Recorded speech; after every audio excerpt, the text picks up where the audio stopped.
Hey, what's going on, guys? So here I'm gonna give you the Arthur build, the one that I think has been working, the one that's been working for me, the one I think is the best right now. And I'm gonna give you an explanation of his ability, of his character, and the combos to use with his abilities. So we'll start with the build.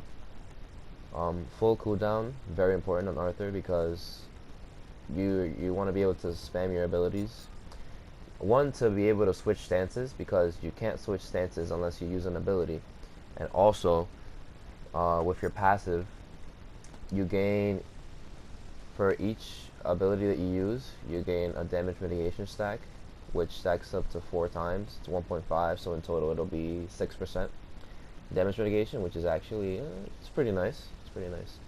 And you also gain bonus energy gain per stack, up to 100% energy gain. So if you hit all 4 abilities, then you'll be getting double the energy from there on out. Duration of the stacks are 15 seconds, pretty good. And yeah, other than that, some special things about the build. Gladiator shield, very good on this god, just because of the spam of abilities. He heals so much. And yeah, 2.5 of your maximum health per ability, because he has 8 abilities, but I'm gonna say 6 just because you're not always gonna be using your ultimate. That's, let me see, that'll be somewhere around, I don't know, like 15% health gaining back. So yeah, it's pretty nice. And also, same reason why we have Crusher. Each time you use an ability, they get that bleed effect, 20 physical damage plus 15% of your power. And there is a lot of physical protection in this build. If you want to switch out, say you need more magical protection, you can switch out Shifter Shield for like you can switch it out for Bulwark of Hope, or if you want the damage, you can switch it out for Runic Shield, or you can switch out Glad Shield. But I just think Glad Shield is very good because of all the healing that you can get. But yeah, that's pretty much it for the build. So I'm gonna explain about his basic attacks, or his auto attacks, whatever you want to call it. So the max range for his basic attacks is actually like right about here. Like that's about the max range. Let me see. Yeah, that's like the max range. I shouldn't be able to hit him from over here. Oh, I guess I can. Yeah, that's the max range for his auto attacks. As you can see, that's very large range. So yeah, he leaps forward, and his auto attacks are actually cleave. Let me show you real quick. It hits the enemies next to the enemy you're hitting as well. As you can see, it's hitting the other Odin for 76, so it doesn't hit them for the full value of the first god, or enemy, but it does hit them, which is pretty nice. Comes to clearing waves and stuff. So alright, his abilities. You start off in the blue stance. I don't know what the names of the stances are called. I'm just gonna call them blue and orange, or blue and yellow. Yeah. So you start from the blue stance. I used an ability to get over there, so that's why I'm in the yellow stance. But square in the stance, it's just kind of like a slash, and it is a cripple.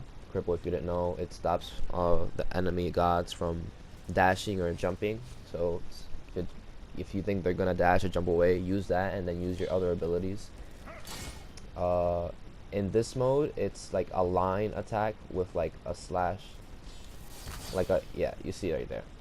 So when you hit that ability from far away, it does less damage. When you hit it close up, it does more damage. As you can see, there's a little square in front that does more damage. The X is more of a utility ability. Like, it doesn't do too much damage.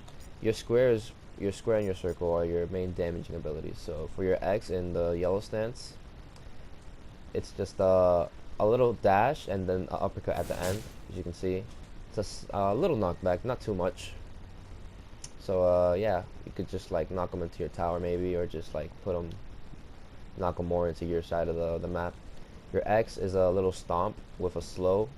It's pretty significant slow, 40% slow. Oh, I should probably talk about the energy gain. You gain 4 energy for your X and 3 for your square. So you stomp, boom, they're slowed. There you can unload all your abilities. I'll explain in what order exactly to use them later.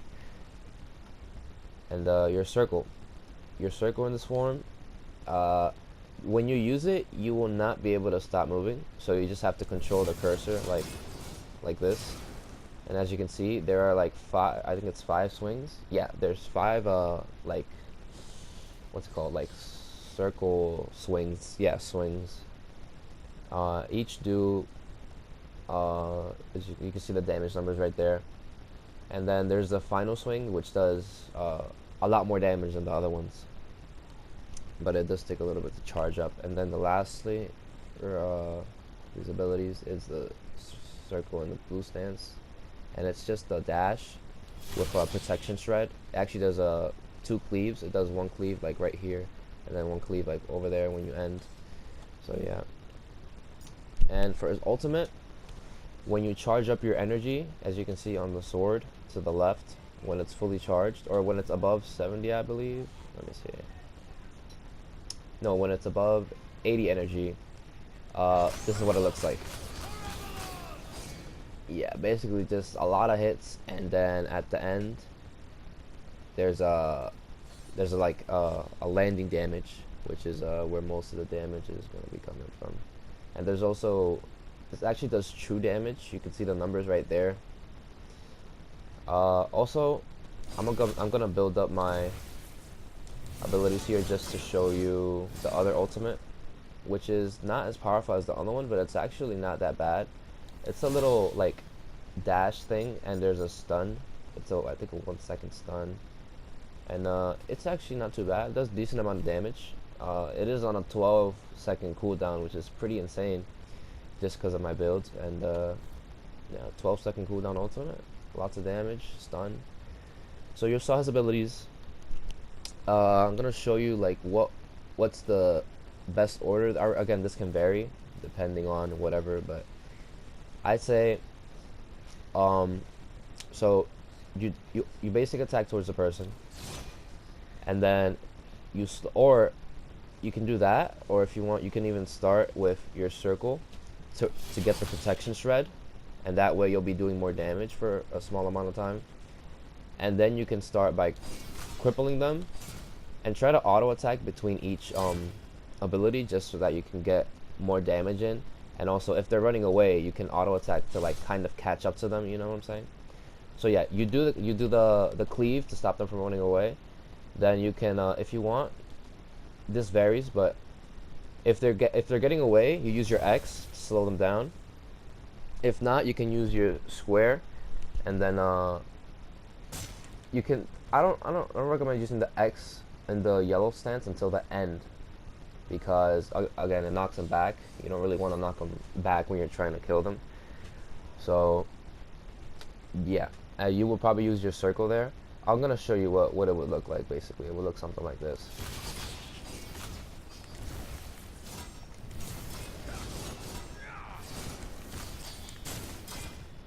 See, that's pretty much the order that you're gonna be doing it in. I'm gonna slow it down a little bit so you guys can get a better look. So we're gonna do this: protection shred, auto attack, cleave to stop them from jumping, auto attack, slow them down, auto attack, spin on them, damage ability, auto attack, jump, and that's pretty much it. You can fit your ult into there whenever you want.